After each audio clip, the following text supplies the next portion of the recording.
Hello everybody, and I hope you're all well. This is me making a start on the surgery video diary that I was speaking about the other day. And I'm going to be doing this sort of daily diary from now to surgery, which is just a few days away, through the surgery experience itself, the hospital, and the aftermath and rehabilitation. And doing this really for a couple of reasons. One is to actually keep me as focused as possible, because this is a big operation. It's not a small one. I'll probably be in hospital for 4 or 5 days, and then after that, it's probably going to be about a 3 month recovery, probably 6 months before I'm sort of back to sort of full strength again. And the second reason is just to help anyone or support anyone who might be going through the same thing. Um, I was just thinking about it today, about the amount of little things I wish I knew, I wish someone had told me, which would have made my previous surgery experiences go so much better. So hopefully over the days I'll impart these things as I sort of go along, and I promise I'll do them. I'll do these video diaries in a lot better surroundings than this. You'll take you out a couple of places and do them from sort of elsewhere while I get ready for this operation. But I had been thinking and praying a lot about how to start, sort of how to kick this whole thing off. And I thought, well, probably it's best to start with my priority in life, which is David and Emily. Because believe it or not, you guys, this is now the third Christmas in a row that either myself or Sharon have been recovering from an operation of some description. Last time was me, obviously. The time before that, it was Sharon.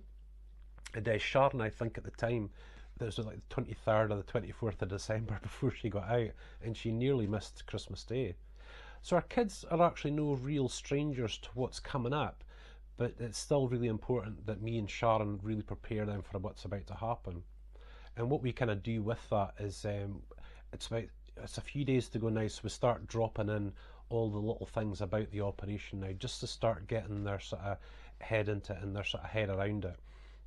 And I tend to do things like say to David, "Oh, David, I can't wait to get the surgery done so we can go out in the canoe." And he'll go, "Oh, yeah, Daddy."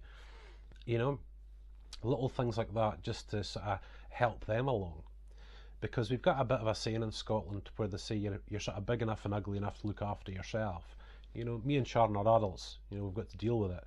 But for David and Emily, they're only sort of catching bits of it and whatnot. And I think as a parent, you generally try to shield your children from adversity and hardship. Of course you try. The childhood should be great fun for a kid. But going through these various things, I don't mean into a traumatizing place, but actually just coming through these kinds of adversity and difficult situations is actually really good for them, because it builds up their resilience to difficult situations.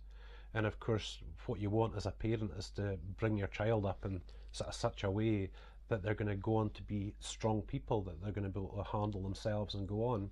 So although I wouldn't let David and Emily see the traumatizing parts or come into the intensive care after the operation, they'll pretty much be a part of the whole process all the way through, and keeping them sort of really, it comes down to as boring as just keeping them well informed about what's happening.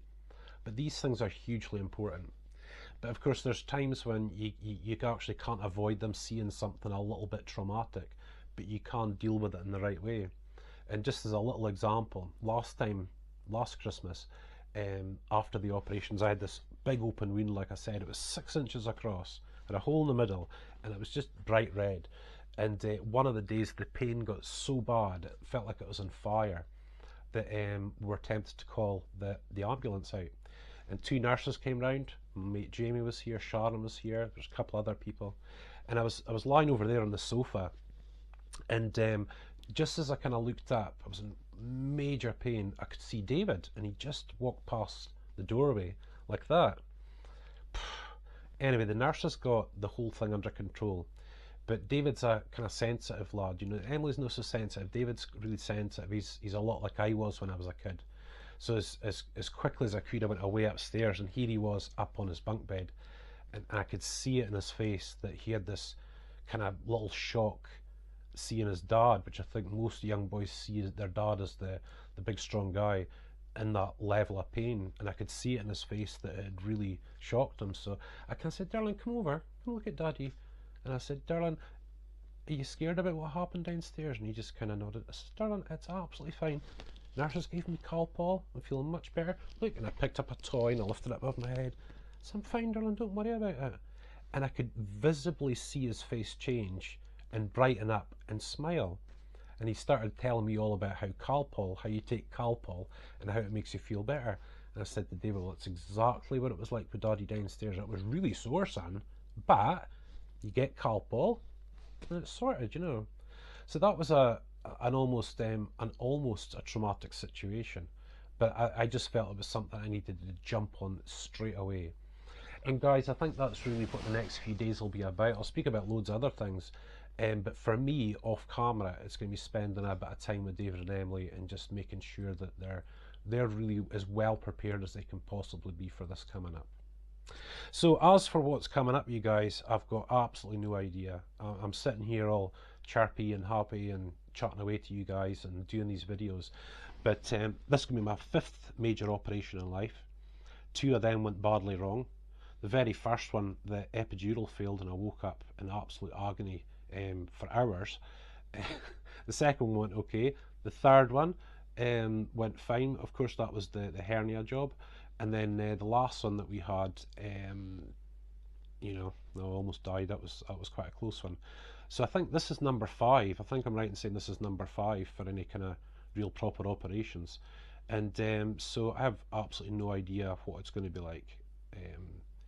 I think that I'm going to have good days and bad. I'm going to share them with you as well. You can put your bets on to see if I'm going to cry or not. I'm sure you're going to see me crying at some point. I'm not really a crier as such, but you know, you know, I think hospital's a very sort of different kind of situation, so I'm not really quite sure.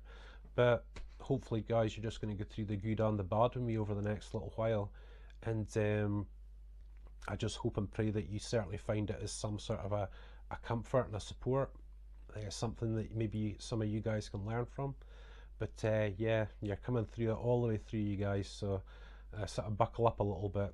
Hopefully everything will go great. I mean, really, everything could go absolutely great, you know, but there's always a few bad days in there, so I'm sure that's going to come. But anyway, in the meantime, like I said, I won't do the diary cam here in the living room all the time because it's a bit boring. I'll take you out in the countryside, we'll go out on the bike and do them round about, but it will be on a daily basis.